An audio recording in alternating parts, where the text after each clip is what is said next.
Bien, ahora sí, con las dos transmisiones activas, bienvenidos a todos. Sí, les damos la bienvenida a nuestro webinar en conjunto con Punto Rojo y Lidaki, cómo incrementar el tráfico del e-commerce, complementando la estrategia SEM y la estrategia SEO, ¿sí? Les quiero consultar si nos están escuchando bien, ¿sí? Tanto en YouTube como acá en la plataforma interna, si nos pueden ir poniendo por el chat, si se escucha bien y si se ve bien el video sobre todo. Bien, ahí Lilian nos contesta que excelente, genial, muchas gracias. También si nos quieren ir contando desde dónde nos están escuchando, ¿sí? Muchos seguramente desde sus casas, pero desde qué países, ¿no? Desde México, hola Fabiola, ¿cómo estás? Buenísimo. Argentina. Bueno, bienvenidos a todos. Les cuento que a mi izquierda, si los ven de esa manera, lo tenemos a Joaquín Miramonte de Lidaki. Buenas, ¿cómo andan? Bien, y también tenemos a Santiago Torregrosa de Punto Rojo. ¿Cómo están todos? Bienvenidos. Bien, ellos dos nos van a estar acompañando como speakers. También la encontramos en el chat a Flor y a Jime, que nos van a estar ayudando moderando tanto la parte de chat como la parte de preguntas. Les cuento un poco para los que nos están viendo por la plataforma interna cómo funciona. En la solapa de chat vamos a poder ir interactuando con nosotros y dejando algunos comentarios que tengan que ver con el contenido que se va dando. En la solapa de preguntas les pedimos que pongan sus consultas específicas, así les podemos retomar a lo largo del webinar y también al final en el espacio de preguntas. Y también van a encontrar una tercera solapa que es de encuestas, en donde vamos a ir dejando algunas preguntitas que nos sirve mucho que nos contesten, nos ayuda para tener un poco más de feedback. Bien. Repaso un poco la agenda antes de dejarle micrófono libre a los chicos. Por un lado, vamos a hablar de las necesidades y las oportunidades de e-commerce, sí, sobre todo en el contexto que estamos viviendo, muy importante repasar eso. Por otro lado, vamos a entender un poco mejor cómo construir el mensaje perfecto para la persona correcta en el momento ideal. Después vamos a ver de la mano de Punto Rojo con Santi, SEO, ¿sí? Cómo puede sumar SEO a la estrategia digital, cómo puede generar un plus ahí. Métricas y cuestiones que tienen que ver con buenas prácticas de hot sale, sí, acá en Argentina estamos próximos a la fecha, 6, 7 y 8 de julio, así que está bueno que apuntalemos también esa parte en relación al e-commerce. Y por último, un espacio de preguntas, que también estaremos repasando algunas de las que surgieron en la plataforma y también las que surjan al final. Así que, sin más, si me confirman una vez más si se escucha y si se ve bien por el chat, arrancamos con el contenido. Genial. Bueno, muchas gracias a todos los que respondieron. Le dejo el micrófono a Joaco, que va a arrancar hablando un poco de las necesidades y las oportunidades de e-commerce. Buenas, gracias a todos por participar. Un poco la idea era charlar dónde entendemos que están las oportunidades y cuando pensamos mucho en las necesidades, hablar desde la necesidad de los usuarios, de nuestros potenciales clientes, ¿no? Entonces, en el contexto actual, que ha cambiado con una velocidad rotunda y con un nivel de agilidad con este tema de la pandemia, entender dónde estamos parados y cómo adaptamos nuestro negocio a eso nos parece indispensable, ¿no? Y cómo nos aprovechamos de ese contexto, ¿no? Cuando uno ve las métricas generales de e-commerce en la TAM y a nivel mundial, obviamente se han disparado por muchas X, porque la gente no puede circular, ¿no? Entonces el canal offline está muy golpeado, estamos viendo casos de éxito inclusive de marcas de indumentaria que claramente, cuando hablamos del caso de éxito, estamos muy enfocados en lo que le pasa en su e-commerce, ¿no? Bueno, ¿qué pasó en su contexto global? Llega la pandemia, no podemos circular, tenemos que estar disponibles en los medios digitales, ¿no? Entonces, me parece que en Latinoamérica fundamentalmente es una oportunidad enorme para romper la barrera de comprar online. Y cuando me refiero a romper la barrera de comprar online es casi todas las barreras, ¿no? Me refiero desde, obviamente, muchos son los que compraron alguna vez en Mercado Libre, muchos son los que pagaron con Mercado Pago alguna vez. Bueno, pero hay que ir rompiendo distintas barreras y cómo marcas mucho más chicas están pudiendo romper esa barrera o inclusive emitir una póliza de seguro de tu auto online, ¿no? Entonces, cómo nos aprovechamos de este contexto y cómo estamos preparados para eso, ¿no? Entonces, ahí lo que empezamos a ver que aparecen un montón de nuevas categorías y nuevos servicios en el mercado del e-commerce, ¿no? No solo un e-commerce de ropa y de indumentaria, sino que ese universo se abrió por mucho, de nuevo, la posibilidad de emitir una póliza online o reemitir una póliza online. Acá en Argentina estamos hace casi 100 días con confinamiento obligatorio. Bueno, el nivel de circulación de autos bajó un montón, entonces la gente está pensando qué hacer con el seguro obligatorio de su auto y cómo quiere pagar menos, porque está circulando mucho menos, ¿no? Además de la crisis económica. Entonces, un poco ver algunos números de lo que está pasando, ¿no? Si ven en la derecha, a la derecha de la pantalla, que se ve el crecimiento del e-commerce en la TAM, sigue siendo exponencial, ¿no? Cada vez casi que parece como el COVID, ¿no? Se acelera muy, muy rápido. ¿Por qué? Porque en el correr de las semanas también muchas de las marcas se fueron adaptando, ¿no?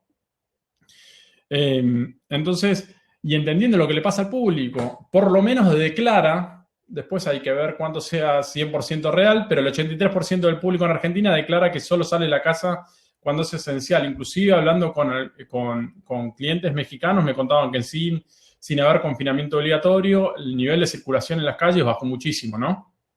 Entonces, ¿cómo nos podemos aprovechar de esa situación o cómo nos podemos adaptar, diría, más que aprovechar a esa situación y pescar las oportunidades?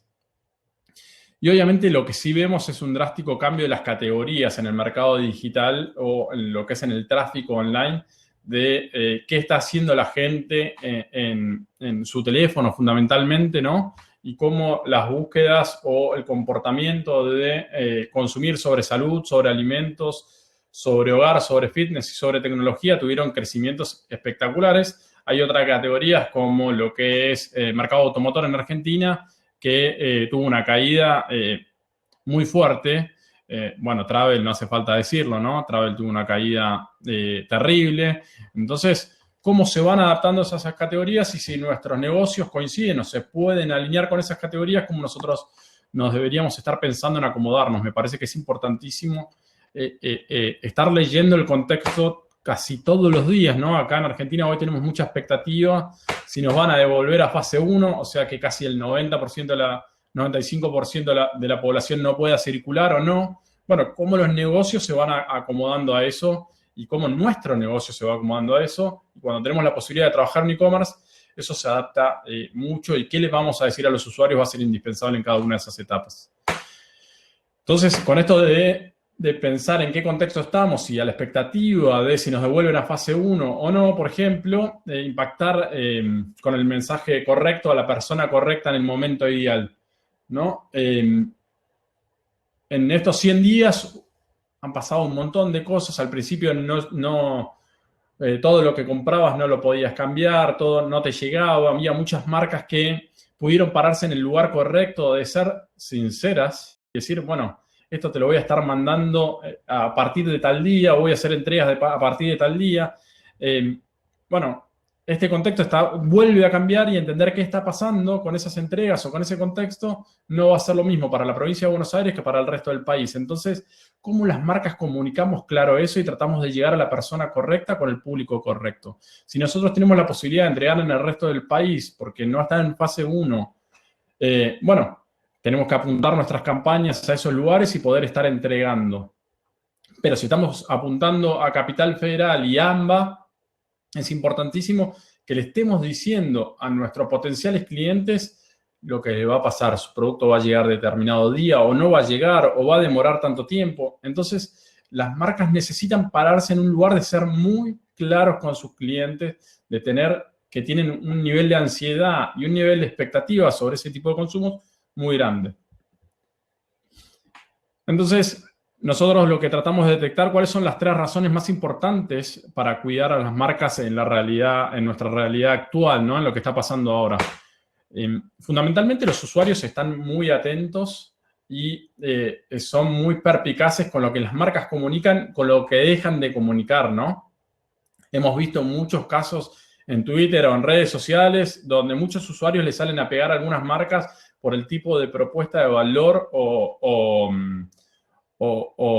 sobre promesas sobre algunas cosas. Entonces es importantísimo entender que en este momento tenemos especialmente los ojos sobre las marcas y es muy difícil moverse o sobresalir o sobrellevar una crítica dilapidaria, ¿no? Entonces, ¿cuál es nuestra comunicación? En ese contexto es importantísimo tener cuidado qué decimos, dónde están apareciendo nuestros anuncios, qué tipo de anuncios usamos, pero fundamentalmente, ¿qué estamos diciendo en esos anuncios? Y un poco en esto que decía, ¿no? De pararnos en mostrar nuestro lado más humano, entender que la gente entiende que es un contexto que está cambiando, que no podemos, no tenemos un contexto que es siempre igual, que tiene una velocidad de dinamismo que las marcas muchas veces no podemos atender. Bueno, ser muy claros en esa propuesta de valor. Entender que estamos entregando cosas o vendiendo cosas que los usuarios pueden estar usando, que pueden estar necesitando.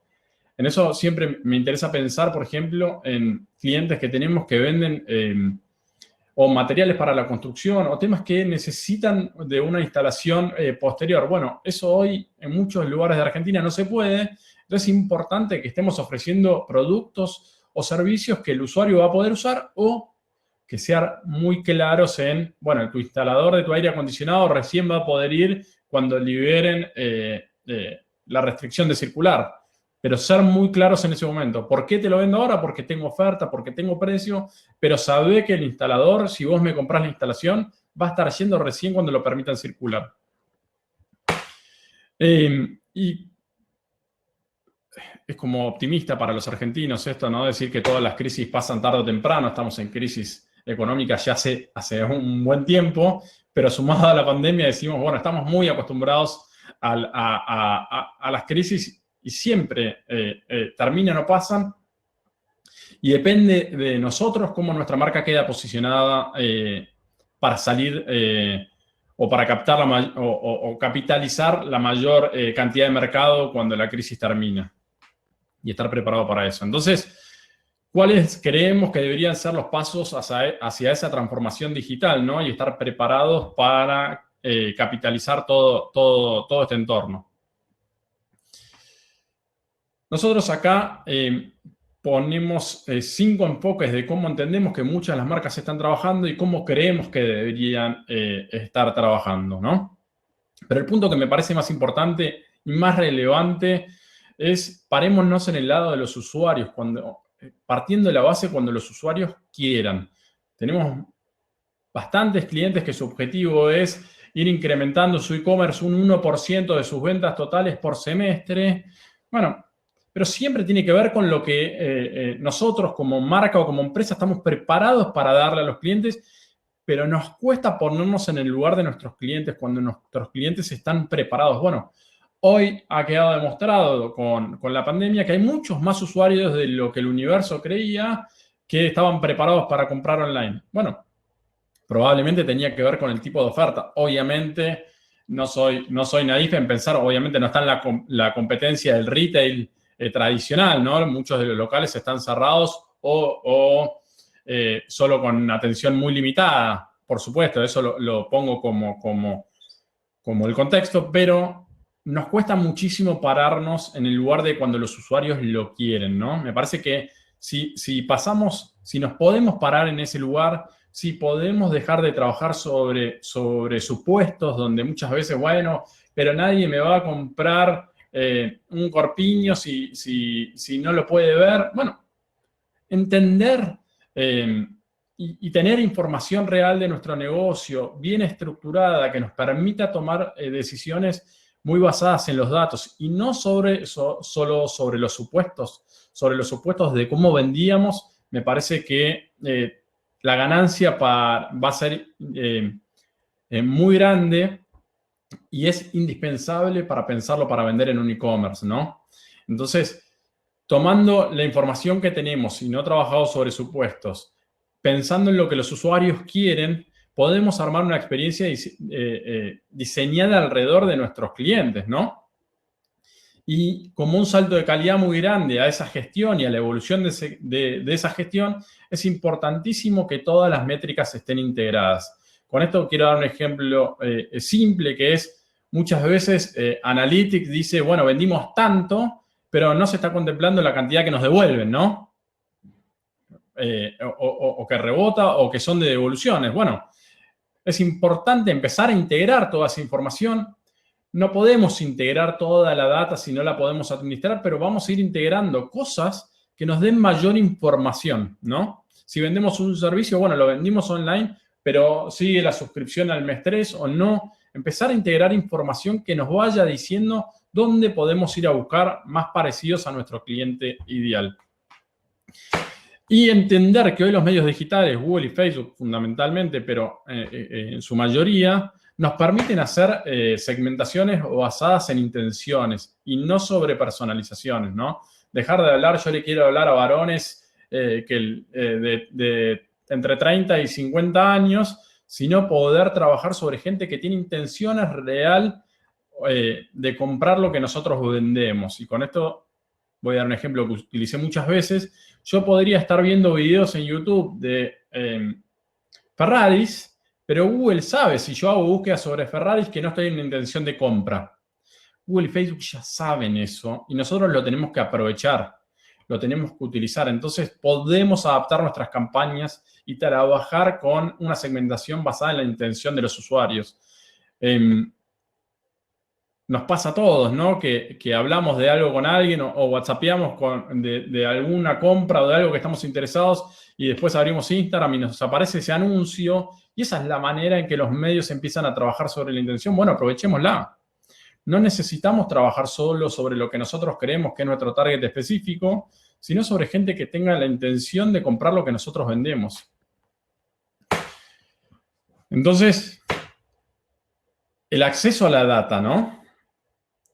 No podemos disgregar lo que es el acceso de las métricas de campaña o de nuestro e-commerce o de nuestro sitio de lo que son de las métricas del negocio. Esas dos cosas tienen que estar indispensablemente trabajando en conjunto y retroalimentarse todo el tiempo.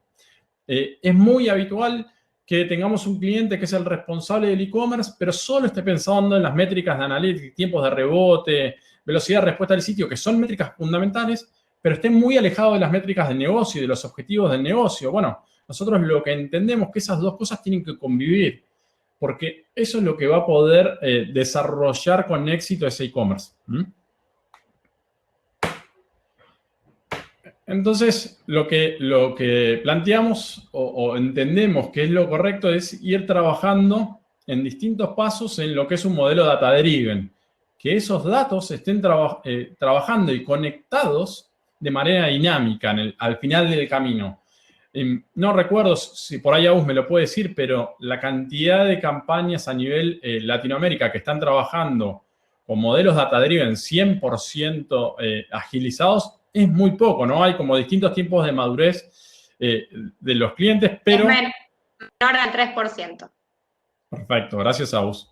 Entonces decimos, bueno, entre el 1 y el 5 tenemos un camino enorme por recorrer y, de nuevo, hay que ir dando pasos y entendiendo dónde estamos preparados, ¿no? Pero, no sé, por ejemplo, dejar de trabajar con campañas las click en lo que es AdWords, por ejemplo. Entonces, dejar de medir solo lo que pasa en tus campañas y poder integrarlo con tus datos del negocio, hacer un monitoreo en vivo, donde todas las partes, no solo los que administran las campañas, sino los dueños del negocio, puedan ir viendo en vivo. Bueno, ya es un paso. ¿Tenemos toda la data? No. ¿Podemos traer información dinámicamente? No. Pensar en la omnicanalidad me parece que es como el punto de quiebre para poder decir, empezamos a estar maduros en este camino de vender por e-commerce, ¿no? Vendemos por todos lados, ¿no? Nos pasa mucho que los clientes de e-commerce nos dicen, bueno, pero la campaña que mejor me funciona es brand. Por supuesto. Eso sí lo medimos solo en un modelo de las click, ¿no? Cuando nosotros empezamos a trabajar en modelos de atribución distintos, empezás a entender que el impacto de lo que hiciste en branding naturalmente te permite convertir por una keyword de brand mucho más económica. Y que no lo tenés que sacar de tu estrategia, sino que lo tenés que meter en tu estrategia. Tenés que entender cómo lo estás usando y que no te genere un ruido. ¿Por qué estoy pagando sobre mi keyword de brand? Bueno, seguramente si tuvieras un gran SEO también tendrías una oportunidad y Santi va a hablar de eso, pero ¿por qué estoy pagando? Bueno, muchas veces porque ese es el resultado de un montón de trabajo que hiciste en branding y en posicionamiento y en otros medios. Entonces, entender no solo, bueno, este es el equipo de digital y solo mira de lo digital, sino la omnicanalidad de mi negocio es importantísimo. Y de nuevo, pensar en lo que quieren los usuarios, no en lo que nosotros estamos preparados para dar. Este fin de semana fue mi cumpleaños y el Día del Padre acá en la Argentina. Obviamente, como se imaginan, me cagaron, me hicieron un solo regalo. No me hicieron 2 regalos. Me compraron unas zapatillas. Cuando vas a hacer la compra, tenés un montón de dudas de cuál es la zapatilla correcta. Entonces, no teníamos manera de entender cómo devuelvo, cómo hago el cambio. ¿El costo del cambio corre por cuenta mía o me lo va a hacer la marca? ¿Tengo que decirle talle 9 de USA o 42 de Europa? No terminaba de estar claro y te daba poca seguridad a la hora de comprar. A ver, yo iba a comprar unas Nike, las puedo encontrar en un montón de lugares, en Mercado Libre, en Dafiti, en un montón de marcas, la misma zapatilla al mismo precio. La terminé comprando en la que me daba mayor seguridad a la hora de la compra. O sea, habrán visto, mi regalo me lo compré yo solito, ¿no? Un genio. Uno solo y me lo compré yo solo. Pero es importante dar el mayor contexto y tener la mayor información para que los usuarios se sientan más cómodos a la hora de realizar una compra. Aún lo espero, aunque sea unas media lunas. Lo otro es importante cómo reportamos, ¿no? No solo reporting de métricas de campaña, que es indispensable que los dueños del negocio entiendan las métricas de campaña, pero es indispensable que los responsables de las campañas también tengan métricas de negocio disponibles en un tablero. Nosotros recomendamos Data Studio, IBI, muchos van a usar distintas, pero entender que esa información de reporting tiene que estar disponible para todos y es indispensable que todas las partes elijan cuáles son las métricas que quieren mirar. Hay infinidad de métricas que se pueden traer, hay un montón de información. ¿Cuál es la relevante para tomar decisiones? ¿Cuál es la que me dice, bueno, tengo que parar esto o subir esto porque acá encontré un insight muy fuerte? Si no, se empiezan a ver tableros con infinidad de gráficos, con infinidad de información y es muy difícil discernir. Entonces, hoy es bastante fácil armar o traer información a un Data Studio, por ejemplo. Data Studio es una herramienta gratuita además, pero hay que elegir cuál es la información que queremos ver y tiene que ver con todo lo que hablábamos antes, ¿no? Información del negocio, información de campaña y que sea relevante para tomar decisiones.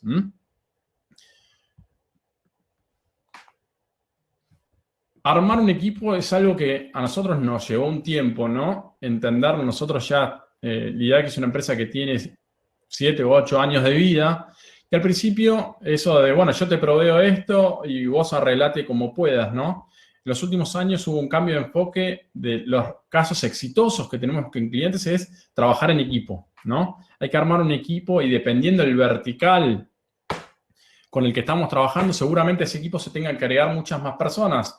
Nos ha pasado en la categoría seguros, por ejemplo, de que necesitamos meter al Aprovecho para mencionarte que te están escuchando Flor y Ezequiel de Zurich, seguramente por eso. Bueno, ellos pueden dar fe. El equipo, nosotros trabajábamos todas las semanas con ellos y hoy el equipo se amplió muchísimo. Hay mucha más gente aportando en este objetivo, ¿no? Entonces, y la verdad que nos dio muchísima agilidad, nos dio muchísima seguridad. Y es indispensable entender cuáles son los jugadores que son relevantes para armar nuestra mejor estrategia. Obviamente, los responsables de despacho y envío, cómo nos conectamos con eso. Hay que entender cuáles son los jugadores que son relevantes para armar la mejor estrategia y encontrar una dinámica de trabajo en equipo. Obviamente, todos decimos trabajar mejor en equipo. Bueno, no necesitamos que todos trabajen y tengan la misma carga. Entender qué necesitamos de cada uno, cuál es el pedido específico que le vamos a dar a cada uno, nos va a permitir movernos con agilidad y que no sea un peso para todos, sino que todos entiendan cuál es el impacto que van a generar en esas métricas, ¿no?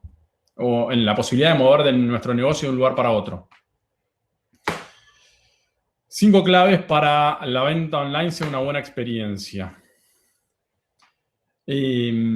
inclusive es una conversación que tenemos nosotros mismos muchas veces de trabajar solo en campañas de performance, trabajar en la parte de abajo del funnel. Bueno, es importante pensar en cómo vamos a atraer a la gente, cómo vamos a crear demanda. Cuando uno trabaja en un modelo de retail, en general elige lugares de alto tráfico, se ocupa de que sus vidrieras sean llamativas, de que sus puertas inviten a entrar. Bueno, en las campañas de un e-commerce eso no cambia, ¿no? Nosotros tenemos que estar en lugares de alto tráfico, crear la demanda. Con la ventaja es que no estamos obligados, ¿no? Que si por esta calle pasa determinado flujo de tráfico y el transporte cambió, yo no me puedo mover. Bueno, en el line yo puedo ir persiguiendo ese tráfico y tratando de encontrar cuál es la calle que a mí me conviene, pero no solo pensar en las campañas de abajo del funnel, sino poder pensar en cómo vamos a atraer más gente, ¿no? Cómo vamos a crear la demanda de lo que nosotros tenemos para vender y después estar preparados para responder esa demanda, ¿no? Ok, generamos la demanda. Esa persona sabe que ahora quiere determinadas zapatillas. Bueno, pero hay un montón de vendedores para esas zapatillas. ¿Cómo yo voy a hacer el que capitalice ese esfuerzo de generación de demanda y que no genere demanda para que lo pueda vender otro?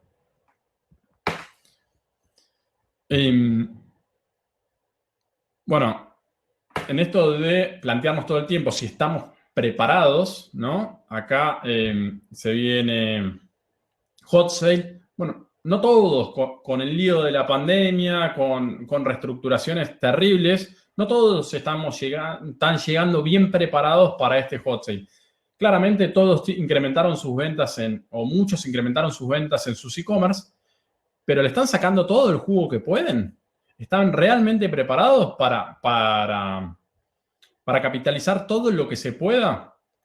Acá se paga medio aguinaldo en general, justo antes de que empiece hot sale. Bueno, es algo que tenemos que tener muy en cuenta. ¿Cuál va a ser nuestra propuesta de valor para ese hot sale? ¿Cuál va a ser nuestra diferencial? Un poco después lo vamos a ver.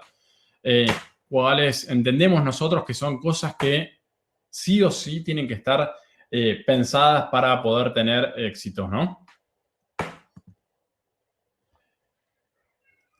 Algunos números de lo que ha pasado en hot sale. El 60% de los usuarios buscaron ofertas, específicamente hicieron búsquedas relacionadas a ofertas en el hot sale de 2019, pero el 40% rebotó si nuestro sitio tiene más de 3 segundos en la carga de mobile. Entonces, tener un sitio responsive o si nuestro sitio no está 100% preparado para eso, poder tener la posibilidad de armar una landing page que nos asegure poder capitalizar ese tráfico, pero en el ideal es tener un sitio responsive o 100% mobile y dar la mejor experiencia posible a los usuarios cuando estén buscando. Ya la tendencia se empieza a ver un par de semanas antes, la búsqueda de ofertas, entender y empezar a comparar. Mucha gente quiere ver los precios hoy para entender cuánto van a estar en hot sale, si realmente va a haber un descuento o no, o si va a haber cuotas. Así que esa intención de búsqueda ya se está viendo. Es importantísimo que entendamos que los usuarios tienen ese comportamiento y nosotros lo tenemos que capitalizar. Acá Agus me va a retar. Responder rápido y muy rápido cuando estamos pensando específicamente en hot sale, la velocidad es todo. Entonces hay que entender cuáles son las herramientas más importantes. WhatsApp es un canal espectacular, pero hay que tener cuidado o estar alerta si vamos a llevar mucho tráfico a nuestro sitio en hot sale, si vamos a estar preparados para atender esa demanda. Si nos hacen 20 consultas por día, estemos preparados para que eso escale mucho y hay que ver si tenemos la posibilidad de atenderlos o no, que puede ser muy frustrante si no respondemos o no le capitalicemos o no tengamos la posibilidad de capitalizar todo el esfuerzo que hicimos a la hora de la venta. Entonces, tengamos muy en claro cuáles son las herramientas que vamos a elegir para atender a nuestros clientes en la campaña de hot sale específicamente. Probablemente sea muy distinta, no, probablemente no, se lo puedo asegurar, es muy distinta del comportamiento que tiene regularmente su sitio y su e-commerce. Entonces, por ahí pensar en un chatbot, che, no me encanta. Bueno, configurar el chatbot para que esté dando las respuestas que sabemos que los usuarios nos van a preguntar, inclusive ir adaptándolas con el correr de las horas, con las cosas que la gente nos viene consultando, ¿no? No sé, desde el tipo de entrega, cuándo voy a poder cambiar mi producto. Bueno, si nosotros vemos y ya podemos prever que nos van a estar preguntando eso, hacer una configuración de chat que le esté respondiendo a los usuarios esas preguntas y que no compita con nuestro e-commerce también, ¿no? Entender que lo que queremos es que, y lo que apunta a Hotjar es que la gente termine haciendo su compra online en ese momento. Entonces, entender cuáles son las herramientas que vamos a elegir y cuáles son el momento. Acabo, que de nuevo quiero hacer una separación entre lo que es hot sale específicamente, lo que puede hacer una campaña regular. Acá un ejemplo de Naldo, cómo hace una configuración de widget de WhatsApp. Algunos clientes que hacen una doble configuración, ¿no? Tienen WhatsApp y un chatbot. Entonces los usuarios empiezan a encontrar diferentes oportunidades para conectarse con la marca.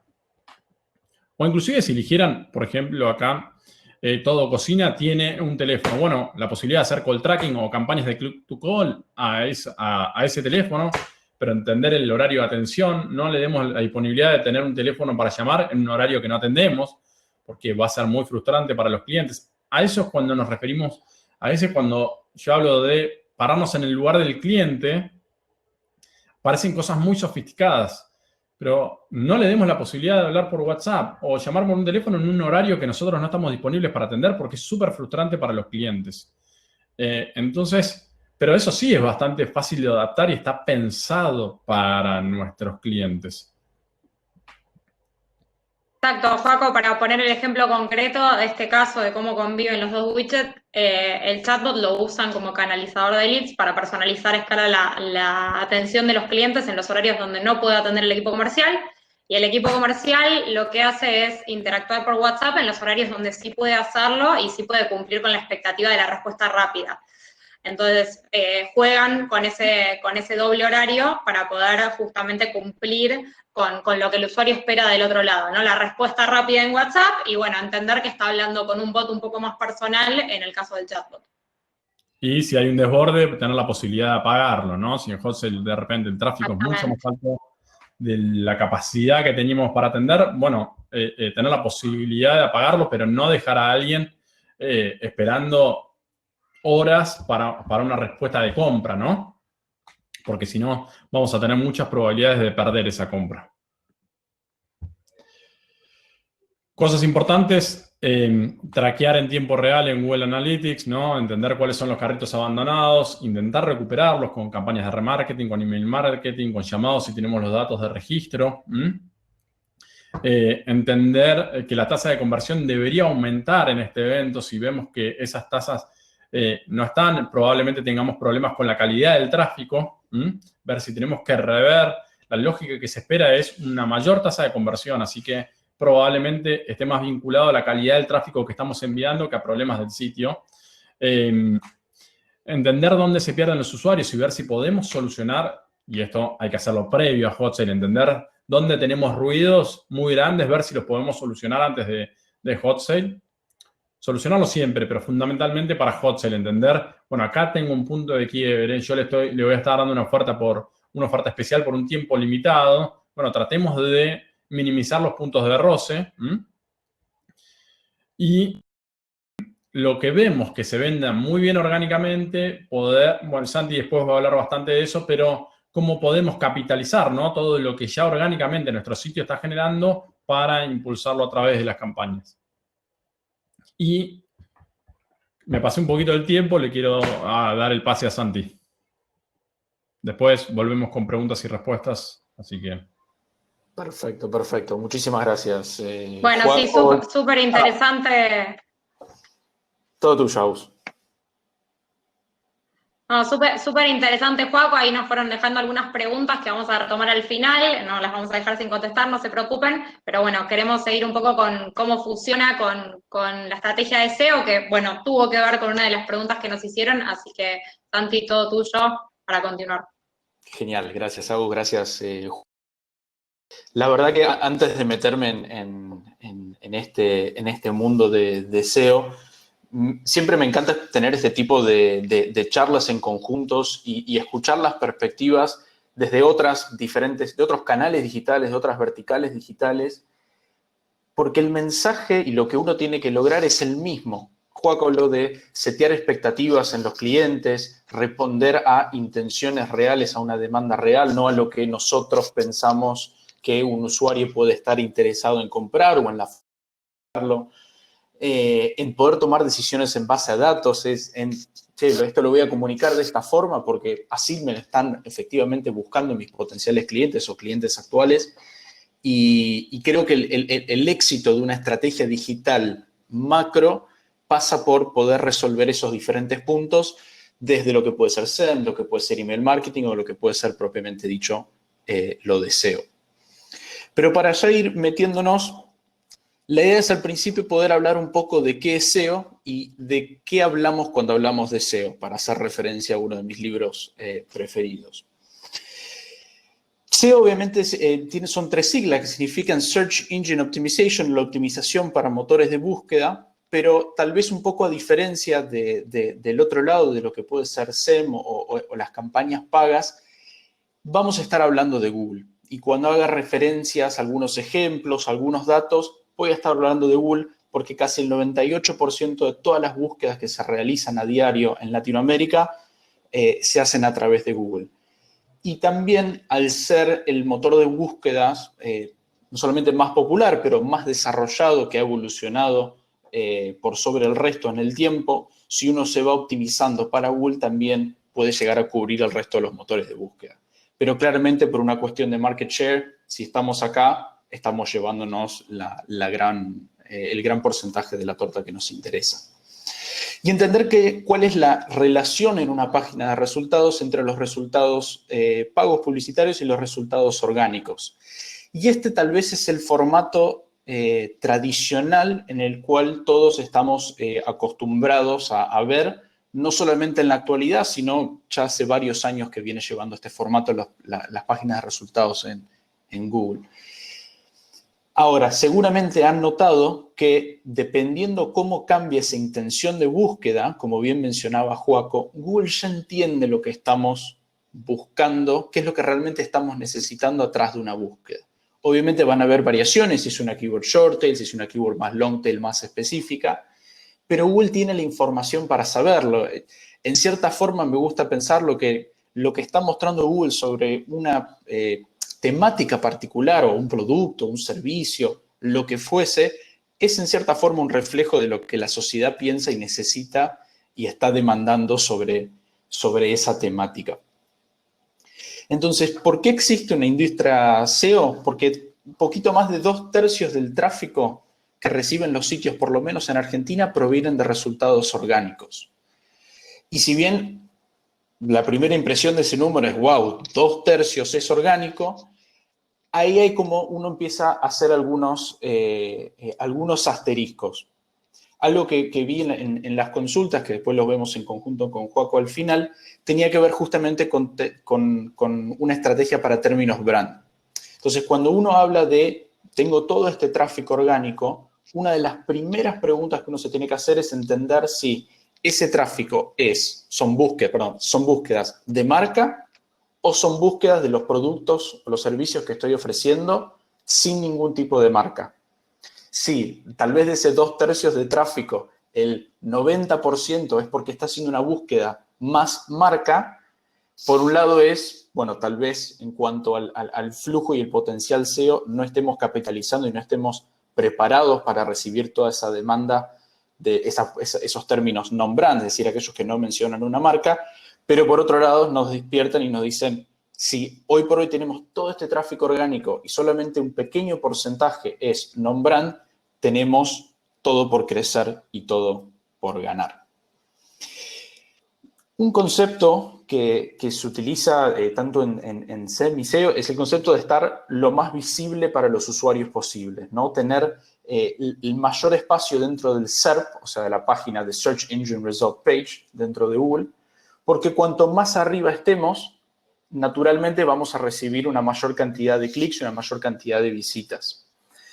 Y acá lo que vemos es un poco más de la mitad de los clics a través de una búsqueda terminan cayendo en resultados orgánicos, pero les quiero hacer referencia a 2 puntos sobre estas estadísticas, ¿no? Que ahí vemos que, por ejemplo, un primer resultado se lleva el 26% de clics, un segundo resultado orgánico un 13%, un tercer resultado 9%, un cuarto resultado 6%. Me gustaría que, ¿qué porcentaje de clics piensan que recibe el resto de las posiciones en una primera página de resultados? Y la respuesta es que es menos del 1%. O sea, no solamente alcanza a estar en esa primera página de resultados, y ahora vamos a ver por qué queremos estar en esa primera página de resultados, sino también estar en los primeros top 4, top 3 resultados, porque ahí es donde se concentra el mayor porcentaje de clics y de visitas, por ende. Y si bien estos son números generales, estos porcentajes, que son porcentajes de clics o porcentajes de CTR, van a ir comportándose de una diferente manera dependiendo el producto, ¿no? Teniendo en cuenta que somos e-commerce, dependiendo el producto o el tipo de producto que el usuario esté comprando. Si estamos hablando de la compra de un producto de un ticket promedio bajo o tal vez alguna compra más recurrente, ahora vamos a hablar un poco del boom online de los supermercados que tuvieron a raíz de toda esta situación por el COVID. Pero esa intención que esté atrás de esa compra y cuál es el producto que está buscando comprar el usuario impacta directamente ese CTR. Si es una compra de baja inversión monetaria o emocional, los porcentajes de CTR se tienden a comprimir en los primeros resultados. Porque voy a encontrar el producto, si más o menos está en el rango de precio que tenía en mi cabeza, como no es una inversión muy grande, listo, lo encuentro y sigo de largo. Después, obviamente, entran todos los factores de métodos de pagos, envíos, esa expectativa también que mencionó antes Joaco. Ahora, cuando nos empezamos a meter en compra de productos, tal vez un poco que no va a ser una compra recurrente, podemos estar hablando, por ejemplo, de electrodomésticos, de autos mismos que se compran online, todo ese tipo de inversión que uno no va a comprar un lavarropa todos los años, o por lo menos esa es la intención. ¿El usuario qué va a hacer? Va a hacer más investigación. De la misma forma que el usuario físico, cuando entra a una tienda física y empieza a hacer preguntas y consultar sobre no solamente precios, pero funcionalidades, detalles, si las empresas tienen el servicio de instalación o no, esa misma investigación que antes el usuario lo tenía que hacer de forma física, saliendo y entrando en diferentes locales, por ejemplo, en un shopping o en una avenida que tenga varios retailers, ir cruzándose de vereda para comparar precios y tratar de jugar con eso para sacar el mejor resultado, ese comportamiento no lo cambiamos porque esa necesidad existe igual. Lo único que hacemos es trasladarlo a las búsquedas y eso hace, por ejemplo, que el CTR se distribuya de una forma más equitativa entre los primeros resultados. ¿Por qué hablamos de estar en esa primera página? Porque el 93% de los usuarios no están llegando a una segunda página de resultados. Entonces, para empezar a conversar, de recibir visitas y tener buenos resultados en términos orgánicos, en términos de SEO, tenemos que estar hablando de lo que está sucediendo en la primera página y en relación a cómo vamos a llegar a esa primera mitad. Cuantos menos scrolls el usuario tenga que hacer para llegar a nuestro resultado, mejor va a ser. Donde tal vez en tiempos anteriores, estar en una segunda página de resultados, cierto tipo de visitas o clics o potencialmente ventas se podrían llegar a conseguir. Y eso es un poco qué es SEO en términos conceptuales y en términos de la forma que nosotros estamos acostumbrados a interactuar con ello. Ahora, hay tres principales factores que hacen que un sitio posicione o no orgánicamente.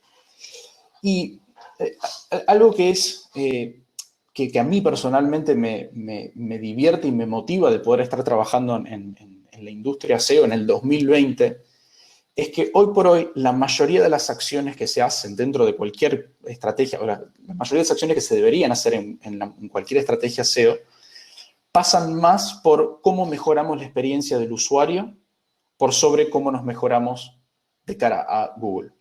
¿Por qué? Porque lo único que intenta hacer el algoritmo de Google, o lo que principalmente el algoritmo de Google, es entender las 85 personas que estamos acá conectadas en diferentes partes del mundo, qué es lo que nosotros buscamos cuando hacemos una búsqueda y eso lo intenta replicar. Entonces, al estar optimizando nuestro sitio para SEO, lo estamos haciendo también para la experiencia del usuario. Y ahí, un poquito más adelante, es donde entra ese beneficio entre tener una sinergia entre lo que es SEO y SEM. Entonces, estos tres variables son, por un lado, son todos los aspectos técnicos, por ejemplo, denominados on-site o on-page, que están relacionadas a cómo el algoritmo, cómo el robot de Google interactúa con nuestro sitio web, cómo lo navega, cómo lo entiende, cómo prioriza nuestras páginas internas de cara a los resultados orgánicos y, por ende, de cara a nuestros potenciales clientes. Claramente, Google es un monstruo a nivel mundial y es un algoritmo que realmente evoluciona día a día y lo que vamos viendo es con los famosos cambios de algoritmo, cada vez son más frecuentes, cada vez son más profundos, porque el algoritmo va aprendiendo y Google también como empresa va entendiendo y aprendiendo mejor las necesidades de los usuarios. Pero más allá de que sea extremadamente avanzado y desarrollado, Google no interactúa con un sitio web de la misma forma que nosotros lo hacemos como usuarios. Entonces, la parte técnica está enfocada en cerrar esa brecha entre los aspectos técnicos y la forma que nos navega el robot de Google.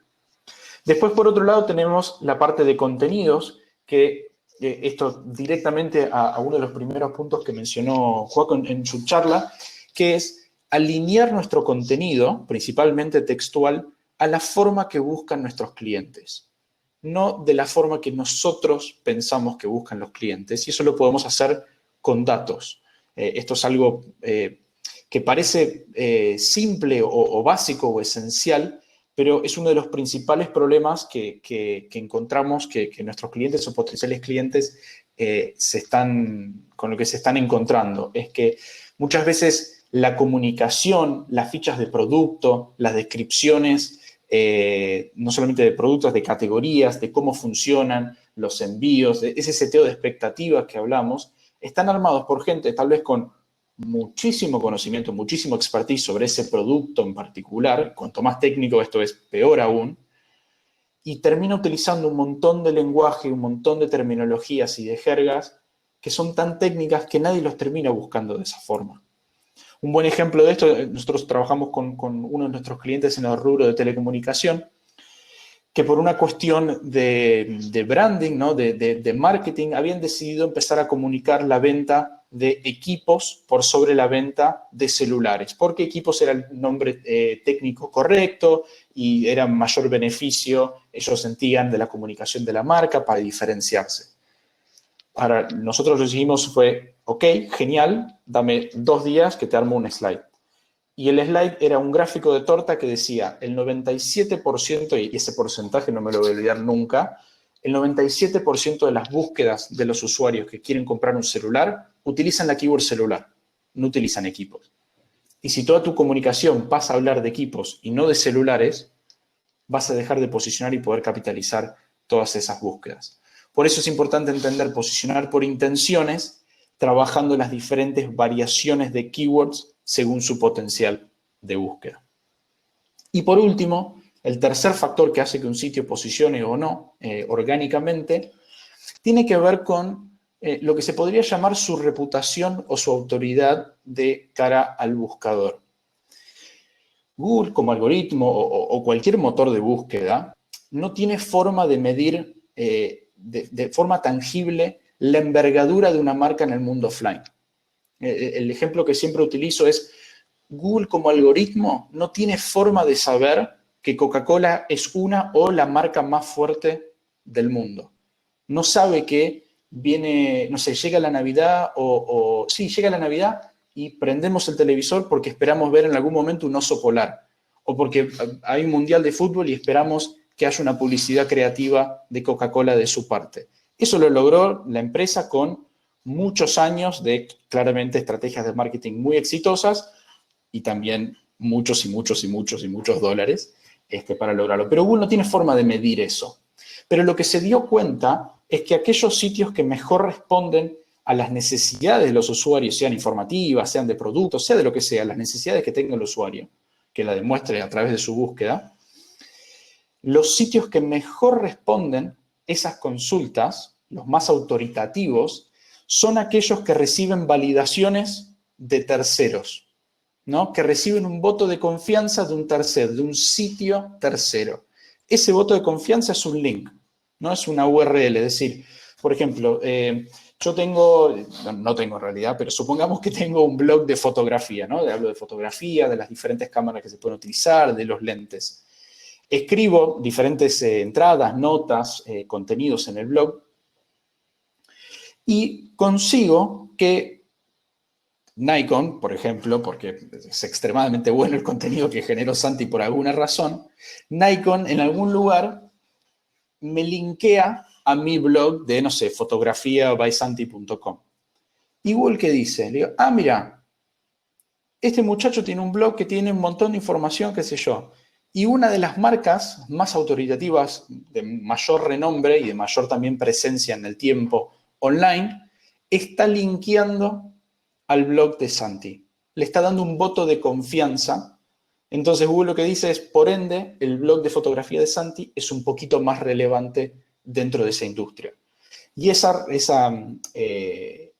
comportamiento también puede ser a la inversa, que yo creo un montón de contenido y recomiendo diferentes productos de Nikon y pongo links y eso beneficia a las cámaras y al posicionamiento del e-commerce, en este caso de la marca previamente mencionada. Entonces es importante entender que se tienen que trabajar los 3 puntos en paralelos para poder lograr un posicionamiento efectivo y no quedar un poco trunco. Creo que me vienen a sacar con... No, Santi, te iba a interrumpir un segundo por una pregunta que hace Fernando que me parece que Sí. vale la pena que la respondamos ahora. Fernando pregunta si en un marketplace las etiquetas son leídas por el algoritmo, ¿no? Entendiendo como etiquetas a cuando uno agrega o carga el producto. Bien, bien, bien, sí, muy buena pregunta. Ahí es, mira, voy a volver a este ejemplo, porque ahí estamos hablando de estamos tocando 2 de los factores principales. Si lee o no las etiquetas, va a tener que ver, por un lado, con aspectos on-site técnicos de cómo están implementados esas etiquetas dentro del código. Y si están implementadas de una forma que Google efectivamente las pueda reconocer y darle el valor necesario.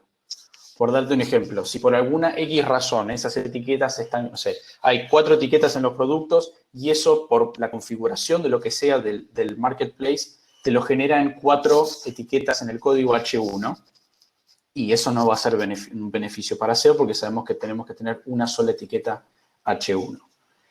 Ahora, si eso, pues supongamos que está resuelto, que la parte técnica y cómo están implementadas esas etiquetas, Google las puede leer 10 puntos y va para adelante, ahí pasa el segundo aspecto que tiene que ver con el contenido. Dependiendo qué es lo que querramos comunicar con esas etiquetas, si la forma que estamos, o sea, por ejemplo, las palabras, las keywords que estamos utilizando de estas etiquetas son las más relevantes para el producto que querramos posicionar y si hay mejores o diferentes formas de nombrar el producto en sí o diferentes atributos según los volúmenes de búsqueda, por ejemplo, puede ser una de las variables. Entonces ahí, Fernando, serían como dos preguntas a solucionar y responder primero para entender cuál es el potencial impacto de esas etiquetas.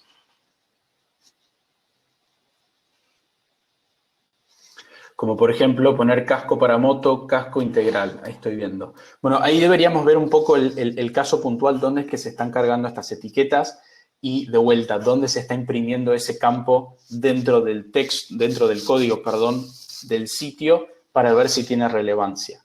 Algo que sí voy a resaltar sobre eso es, Google entiende que el valor del contenido está atado también a la contextualidad de las keywords. Tirar keywords sueltas así, porque no sé, agarraste así un montón de keywords y se las tiraste por todo el sitio, te va a decir, ok, me estás tirando como buzzwords, por así decirlo, no me sirven de nada. Lo que les va a servir es trabajarlo dentro de un contexto y ahora voy a llegar a un ejemplo que habla sobre eso. Acá les traigo y les voy a pasar rápidamente algunas estadísticas de lo que fue el impacto en el e-commerce por el COVID. Vemos que crecieron un 84% más que lo que fue el 2019. Vemos que la facturación de venta online superó el 111% a fines de abril. Va a ser interesante ver cuál es el comportamiento de los datos de mayo y los datos de junio, donde ya vamos a tener como cierta desaceleración también en ese crecimiento, porque el crecimiento que tuvimos es imposible que sea exponencial y que ese universo de potenciales clientes crezca infinitamente. Por eso va a ser interesante verlo también en mayo. Y dentro de toda Latinoamérica el e-commerce creció una bestialidad. Pero si lo llevamos a búsquedas específicas, fíjense acá tres como intenciones, por así decirlo. En realidad es un poco más amplio con intención de búsqueda.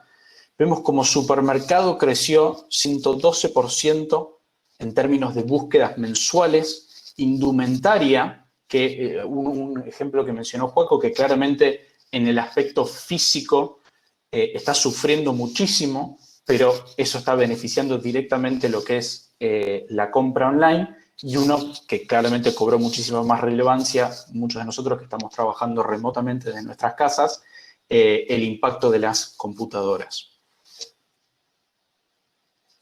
Bueno, ¿cómo puede potenciar SEO a SEM? Y le pongo un poco de power.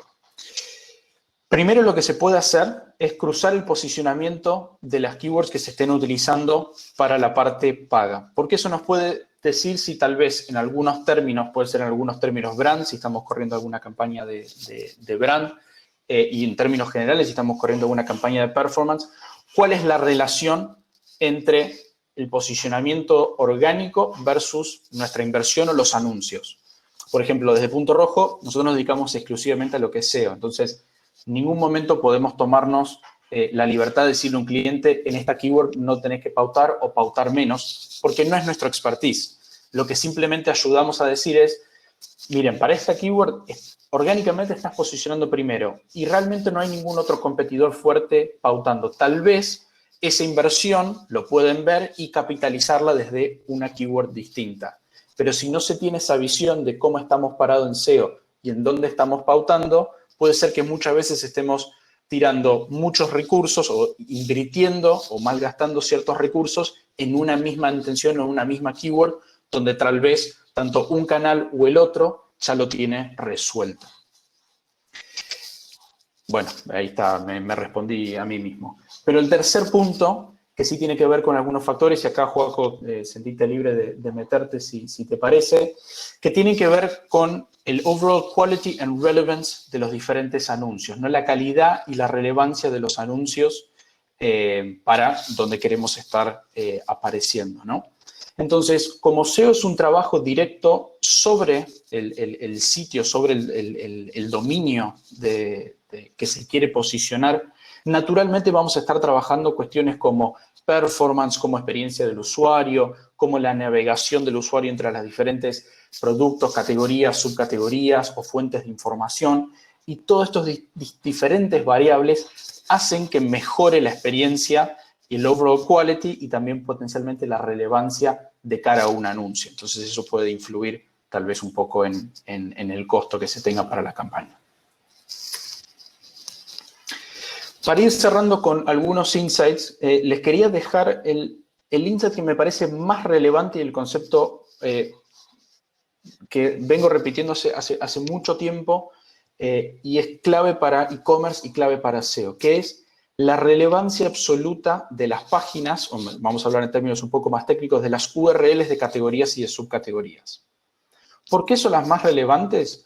Porque estas URLs, estas secciones, estas categorías y subcategorías van a ser las más permanentes que tengamos en nuestro sitio. Hay muchísimas más probabilidades que para un producto salga un modelo nuevo, se descontinúe, nos quedemos sin stock, dejemos de comercializarlo, por sobre que dejemos de ofrecer una categoría entera de productos. Entonces, cuando trabajamos el posicionamiento de las categorías y las subcategorías, estamos trabajando sobre algo permanente, que es clave para el SEO. Cuando se da de baja una URL o cambia esa URL o muere esa URL, eso afecta directamente el posicionamiento que teníamos. Entonces, si todo nuestro posicionamiento está involucrado en productos, empezamos a subir, cambió temporada, nos quedamos sin stock, pasaron un montón de cosas, ¡pum! Bajamos de vuelta a cero. Mientras que si nos enfocamos en las categorías y en las subcategorías, podemos seguir impulsando y creciendo, ¿no? Entonces, algunas de las acciones que se pueden hacer es obviamente trabajar específicamente lo que puede ser la semántica en etiquetas title y H1 de las categorías y las subcategorías para trabajar aquellos términos que son de mayor competencia. Algo clave para trabajar tiene que ver con la metadescripción, que es lo que muestra Google cuando ve el resultado, que es como nuestro propio comercial, es lo que tiene que terminar de convencer al usuario de cliquear en nuestro resultado, y parte de eso tiene que ver con una concordancia entre las terminologías que utilicemos en esa metadescripción por sobre lo que utilicemos en el texto o lo que buscó el usuario.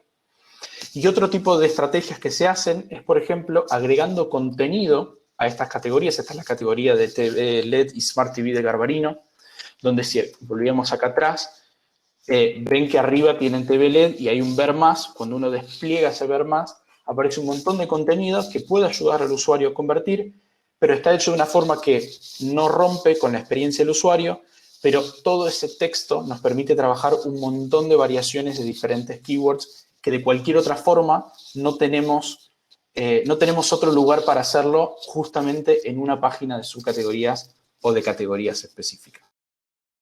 Y por último, para cerrar este punto, para cerrar esta parte de la exposición, la importancia de los filtros, la indexación y la independización de esas URLs.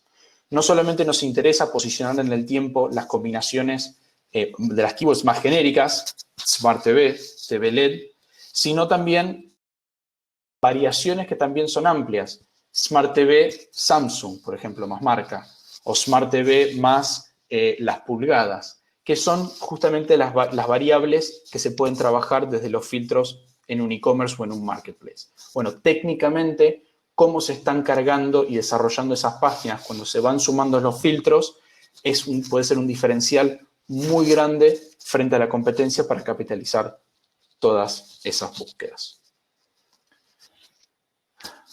Respiro. Y ahora le paso un poco a Joaco. Voy a estar muy rápido para no extendernos demasiado y poder contestar las preguntas que nos hicieron. Bueno, se viene Hot Sale y nosotros acá lo que tratamos es 10 reglas básicas para poder vender online en Hot Sale, ¿no? Es indispensable asegurarnos que tenemos todos los modelos, versiones y tamaños disponibles y que los vamos a tener durante los 3 días, ¿no?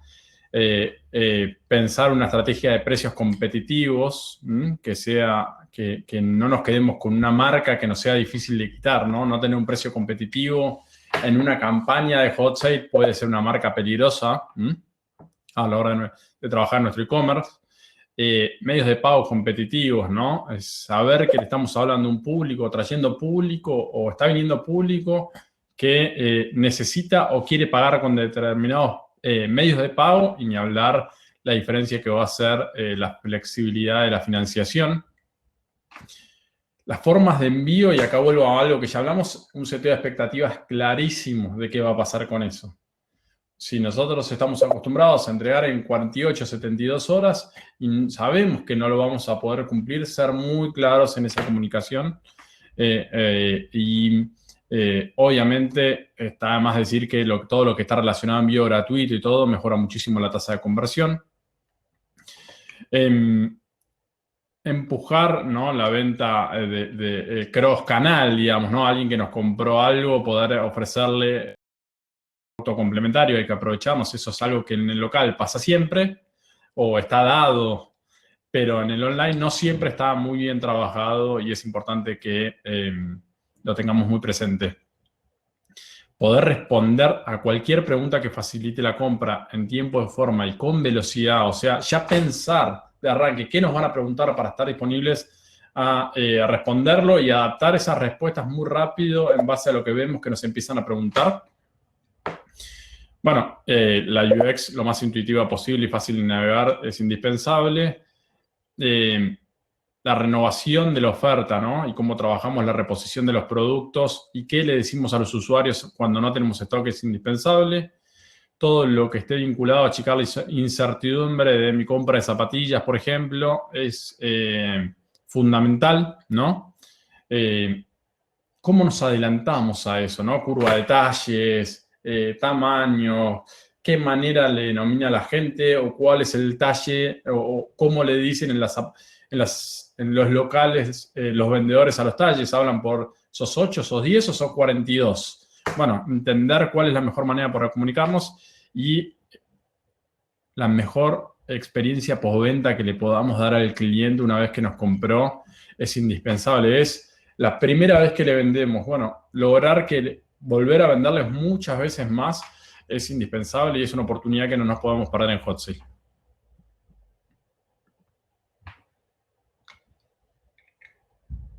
Y con ese último punto que mencionaste, Joaco, el concepto de siempre va a ser más rentable venderle nuevamente a un cliente existente que salir a conseguir un nuevo cliente. Entonces, me parece fantástico cerrarlo con ese punto. Y les dejo 3 tips específicos para lo que pueden ser sus landings de Hot Sale. Lo importante es que tengan su propia URL, es decir, puede ser un /Hot Sale, idealmente que no contenga el año, porque Hot Sale existe este año y va a estar el año que viene y lo más probable es que esté el otro y así sucesivamente. O si cambia el nombre del evento, no importa, va a haber un evento en algún momento durante el año. Entonces, como hablábamos antes de la importancia de la permanencia y la relevancia de las URLs, las subcategorías y las categorías, lo mismo aplica para la URL de Hot Sale. Tener una URL específica, permanente, que no se dé de baja cuando finalice el evento, que tenga un mensaje que diga finalizó el evento, poder poner una caja para captar mails para poder enviarles ofertas. Hay diferentes estrategias que se pueden hacer. El contenido previo al evento que se puede estar trabajando, que esté relacionado a esas búsquedas que están en incremento ahora, y no solamente centrarnos en aquellas búsquedas que tengan tal vez la palabra Hot Sale, como lo que también había jugado al principio. Los usuarios ya asocian Hot Sale con ofertas, precios y el concepto de sale en general. Entonces, la mayor cantidad de búsquedas, y esto es algo que va creciendo año a año, que venimos viendo evento tras evento, una mayor proporción de la gente empieza a buscar por ofertas en buenos precios, en sales, en comprar productos más cuotas. Entonces, ese tipo de keywords son muy buenas para trabajar en estas landing pages de Hot Sale. Y bueno, una cuestión ya un poquito más técnica relacionada a lo que es el interlinking. Previo al evento, que haya un enlace dentro del header de nuestro sitio o desde el footer de nuestro sitio, si tal vez es un poco más complicado tocar la parte de arriba, la parte de abajo casi nadie llega, entonces es más fácil de meterlo, porque eso lo que le va a dar la señal a Google es, si están desde nuestra home, si le estamos dando relevancia como un link, una puerta de entrada para que entre Google, por ende esa landing de Hot Sale es relevante para nosotros y eso le va a dar un push de posicionamiento también a los resultados de Google.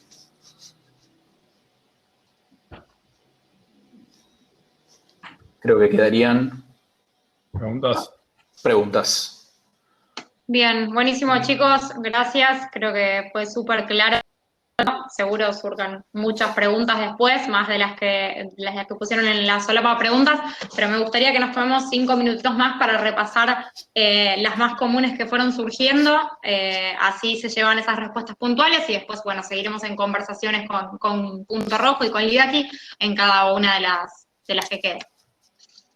Les cuento que Juan Martínez nos pregunta ¿cuándo y dónde usar Paid Search versus orgánico? ¿Sí? El versus ahí. Ahí está. El que guste. Te dejo responder a vos, Joaco, pero ahí el tema es el versus. Para mí es en conjunto. No debería ser concentrado como versus. Para mí depende muchísimo de la estrategia, ¿no? No es uno o el otro. Sino entender cuál es el ancho de recursos que tenemos. Santi te dio un insight también ahí, ¿no? De cómo trabajar en categorías y subcategorías. Bueno, ¿qué pasa con lo de los productos? Probablemente lo puedas atacar mucho más por Paid Search, más rápido o con menos riesgo que hacer un esfuerzo enorme por un modelo de cartera que se va a discontinuar o un modelo de vestido o un modelo de auto que se va a discontinuar. Entonces, me parece que ya ahí tenés algún punto. La primer punto para mí fundamental es no ver los versus, sino en esto que hablábamos antes, ¿no? De trabajar en equipo, y alguien también nos preguntó cómo hacer trabajar esos dos equipos en conjunto. Bueno, es entendiendo cuáles son los objetivos que tenemos, entendiendo las velocidades y esfuerzos que demandan cada uno, ¿no? Muchas veces hacemos algo en paid porque necesitamos un resultado puntual, pero que esperamos no seguir pagando por eso en el corto plazo o en el mediano plazo, y nos da muchas veces velocidad y agilidad. Pero lo fundamental para mí no es verlo versus, y me parece que uno de los insights más importantes, dependiendo en qué estadio de tu estrategia estés, tiene que ver con lo que planteamos y de como categorías, subcategorías, es algo que te permite una sobrevida mucho más larga y productos específicos probablemente al principio atacarlo por pay. Tal cual. Sí, Bueno, para sumar al final de eso, dependiendo también los objetivos y los tiempos internos que tengan ustedes para el proyecto. Si necesitan generar X cantidad de ventas en un mes porque los números están en rojo o porque tienen que llegar a cierto objetivo sí o sí, y ahí eso va a hacer que la balanza al principio, o en el proyecto en particular, se incline para lo que es SEM.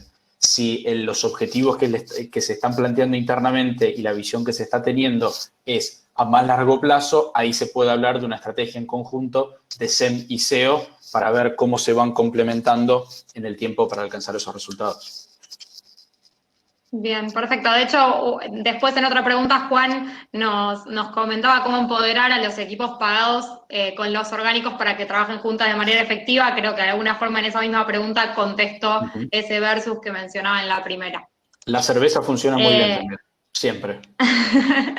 Cerveza siempre. y funciona de por medio.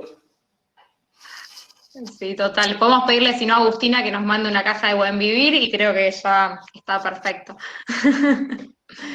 Bien. Después nos pregunta Paula, ¿cuándo es el mejor momento o un buen momento para realizar un estudio SEO? Bien. El mejor momento es cualquier momento, pero lo que te va a dar el estudio SEO, independientemente en la instancia del proyecto que uno esté, es cuándo es el mejor momento para comenzar a trabajarlo. Para cerrar la idea y redondearla. Cualquier proyecto en cualquier estadía se puede analizar, porque si tenemos un sitio existente, se puede analizar el sitio existente. Si vamos a rediseñar o vamos a migrar de sitio, se analiza el sitio existente para entender qué mejoras se tienen que plasmar y tener en cuenta para un nuevo sitio. Si no tenemos un sitio, lo que analizamos es el mercado para entender cuál es el verdadero potencial. Y después, dependiendo cuáles son, no sé, si estamos hablando de un proyecto, no sé, de un nuevo sitio, un rediseño, cuáles son los timelines de desarrollo y cuál es el mejor momento para meterse. Pero en cuanto a análisis, no hay mejor momento, siempre es el mejor momento. Bien, genial. Una para Joaco. Federico nos cuenta que él trabaja en servicios para salud, puntualmente prepaga, y que el contacto suele ser muy frío, y en este contexto se le complica mucho. Entonces, su pregunta puntual es cómo llegar a prospectos, en este caso de manera digital, ¿no? Cómo implementar esa estrategia. Bueno, hay uno de los aprendizajes en esa categoría que es bastante sensible y particular, tiene que ver con la calidad de las campañas, pero también fundamentalmente con la calidad del proceso de venta de esas campañas que vamos a hacer, ¿no? Naturalmente vamos a tener distinta calidad del tráfico pago probablemente de Facebook que de Google. La velocidad de respuesta. Nosotros vemos mucha diferencia en esta categoría con vendedores digitales sobre vendedores tradicionales, ¿no? Retransformar vendedores tradicionales de una prepaga a hacer una venta digital es un esfuerzo muy complejo. La velocidad de la respuesta y el tipo de onboarding que le hacemos. ¿Qué quiero decir con esto? Es, si lo que estamos publicitando es una oferta o un precio, el vendedor lo tiene que tener muy claro, tiene que saber qué vio el usuario, dónde convirtió, qué leyó en la landing o en el sitio y por qué propuesta de valor que nosotros estamos ofreciendo está llegando. Muchas veces los equipos de venta están desconectados de lo que se está publicitando. Entonces, lo atacan como si fuera un dato casi frío y esa persona acaba de ver que tenemos 25% de descuento los primeros 6 meses o congelamos nuestros precios, que en Argentina es casi lo mismo o mucho más que tener descuento por el tamaño de la inflación que tenemos. Bueno, el vendedor tiene que estar muy presente de eso, tiene que tener un onboarding lo más rápido posible y entender cuál es el canal que va dando mayor eficiencia en eso. Nosotros ahí también vemos en WhatsApp que nos permite que tiene una conversación asincrónica, mucha mejor tasa de conversión a veces que a un lead llamarlo 10 veces en los primeros 10 minutos, ¿no? Porque esa persona recién está empezando a investigar, quiere ver precios, quiere ver oferta. Y cuando me refiero a oferta, no solo de precio, de descuento de oferta, sino qué tenés para ofrecerme. Entonces me parece que tiene que ver cómo conectar la parte de las campañas con el equipo comercial. Es uno de los desafíos más grandes en esa categoría. Ni hablar que pedir una tarjeta de crédito, porque veo que pregunta después, pedir una tarjeta de crédito por teléfono es una práctica que va a generar muchísimo ruido. Entonces, darle la tranquilidad o de poder ir a firmar o de proveer esos datos de determinado lugar o darle un botón de pago, de nuevo con un gateway de pago que le dé seguridad. Me parece que es importante. Yo no te daría mi tarjeta de crédito por teléfono de una manera muy sencilla. No, totalmente. De hecho, bueno, Federico contaba cuando lo consultamos que van a estar participando de Hot Sale y justamente una de las 10 buenas prácticas que comentábamos de Hot Sale tiene que ver con la seguridad de los datos de pago, ¿no? Con sentirse confiado en la plataforma donde uno está pagando, ese es uno de los factores fundamentales para cerrar lo que es la venta. Santi, una para vos. Acá nos consultan si se pueden poner en las etiquetas frases de cómo la gente busca el producto. Fernando puntualmente hace la pregunta.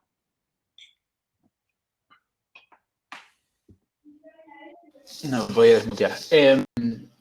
Sí, de nuevo sería interesante saber cuáles son esas etiquetas y a qué corresponden esas etiquetas.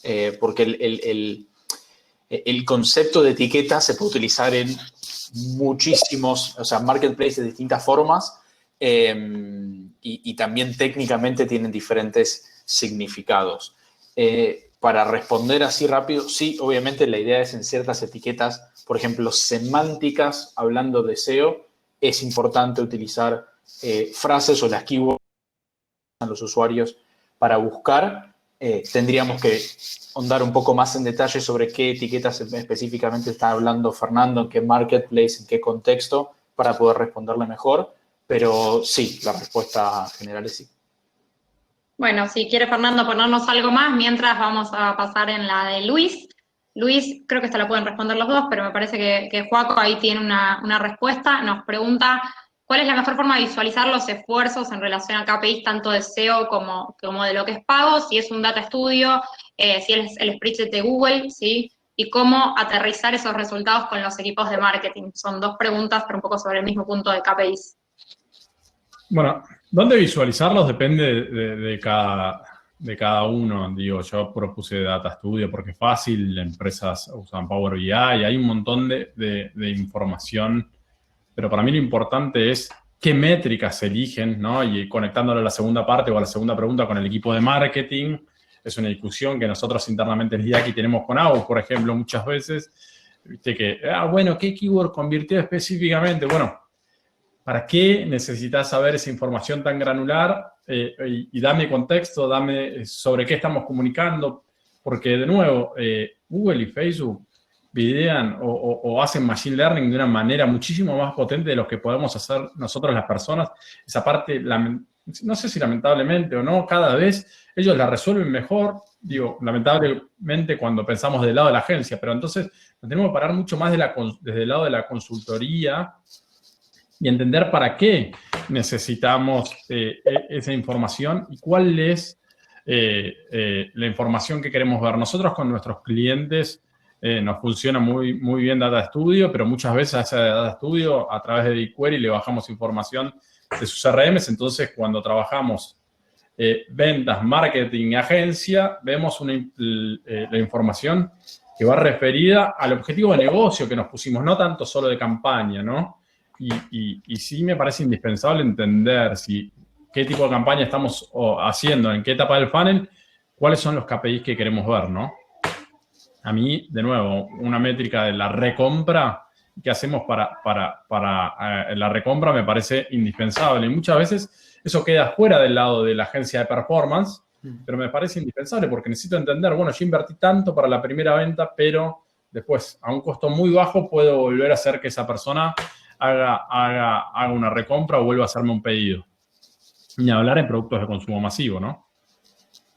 Sí, tal cual. Yo 100% de acuerdo con lo que dice Joaco. La cuestión de visualización es una cuestión en muchos casos también de gusto. Hay personas que tienen tatuado spreadsheets y hay gente que tiene tatuado Data Studio y así sucesivamente. Depende de lo que los ayude a poder interpretar los datos de la mejor manera, pero siempre y cuando estén alineados a esos objetivos de negocio. O sea, que lo que estemos viendo realmente sea relevante para nuestro objetivo final y no andemos en algún detalle innecesario que tal vez no hace a la visión más macro que querramos tener, o si realmente queremos meternos en detalle, poder tener la visualización correcta para eso. Y otro KPI que es interesante también para ver la relación entre SEO y SEM tiene que ver también con las conversiones asistidas. Muchas veces los usuarios llegan a nuestro sitio por un canal y vuelven por otro y después terminan convirtiendo por un tercero o por el primero que llegaron o por uno completamente distinto. Entonces, ver también cuáles son esas combinaciones, si es paid organic paid, si es organic paid email, por ejemplo, porque lo estamos haciendo con una campaña, o no sé, de carrito abandonado, lo que fuese. Ese también es un buen KPI para medir cómo se están complementando las estrategias. Bien, excelente. Nos quedan 2 consultas que son como muy puntuales y que creo que estaríamos hasta las 10 de la noche explicándolas, una para Santi y otra. Así que si les parece, esas las dejamos para después del webinar, se las llevan de tarea para el hogar. De mi parte no mucho más, no sé si queda alguna consulta más que nos quieran hacer rápido en el chat, aprovechar estos últimos minutos. En principio, dejarles en pantalla los contactos de los dos, para que puedan ponerse en conversación cuando terminamos el webinar. No sé si chicos quieren sumar algo más de preguntas, ya estamos ok y estamos bastante pasados de tiempo para respetar el tiempo de los demás. No, muchísimas gracias y no duden en escribirnos y si podemos canalizar esas preguntas que no respondimos para darle respuesta a la gente que lo hizo a la brevedad, estaría buenísimo. Totalmente, Sí, totalmente. Gracias a todos por sumarse y gracias también a Lidaki por invitarnos a este webinar. Gracias, Santi. Les vamos a estar dejando en el chat 2 puntos de contacto también por si nos quieren hacer consultas y bueno, nos pondremos también en conversación con quienes lo han pedido por la solapa de encuestas.